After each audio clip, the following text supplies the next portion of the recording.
The 4-Hour Body, for those who are unfamiliar with the book, came out in December, and it was the culmination of more than 10 years of data gathering and data crunching and 3 years of very intensive experiments. The reason I did this is related to a quote of Richard Feynman, famous physicist, who said, "It doesn't matter how beautiful your theory is, it doesn't matter how smart you are, if it doesn't agree with the experiment, it's wrong."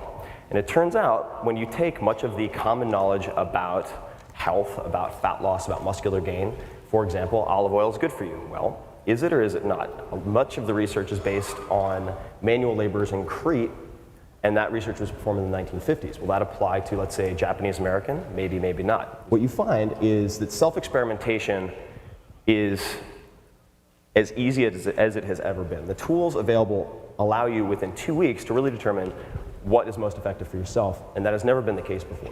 This is the very controversial Geek to Freak experiment. I gained 34 pounds of lean muscle tissue in 4 weeks. I also lost 3 pounds of fat, decreased my cholesterol from about 222 to 147, and the total gym time was 4 hours. So in this case, the 4-Hour Body is literal. So it's 2 30-minute workouts per week.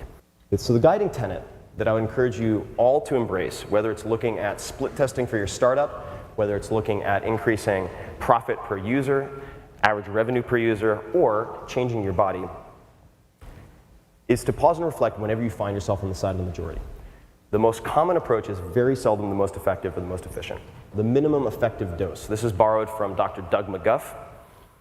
And the minimum effective dose refers to treating exercise and diet, in the context of our discussion, as you would a drug. What is the dose that you need to achieve a very specific outcome, ideally quantifiable? Anything less than that doesn't achieve your objective. Anything more than that produces side effects. And it turns out you can get very, very precise. When you're given a prescription for training, if you talk to the average personal trainer, there are some very good trainers. The average personal trainer will say, you want to do 3 sets of 12, 2 sets of 10, etc. And if you ask them why, they can't give you any data. They can't show you any evidence as to why that is better than something else. So I prefer to focus typically on time under tension. And what this means is you'd be doing 1 set to failure of very slow movements like the squat, 5 seconds down, 5 seconds up. That eliminates momentum. It allows you to make the load somewhat constant. 90 to 120 seconds, 1 set to failure per major muscle group, 1 time per week. You're done. It is enough to catalyze an entire cascade of fat loss. It is enough to gain 34 pounds of muscle in 1 month, certainly 10 pounds, 15 pounds. And what you find in physical augmentation, the chemical warfare of bodybuilding, is that if you look at the extremes, you can learn a lot about what you can apply to yourself.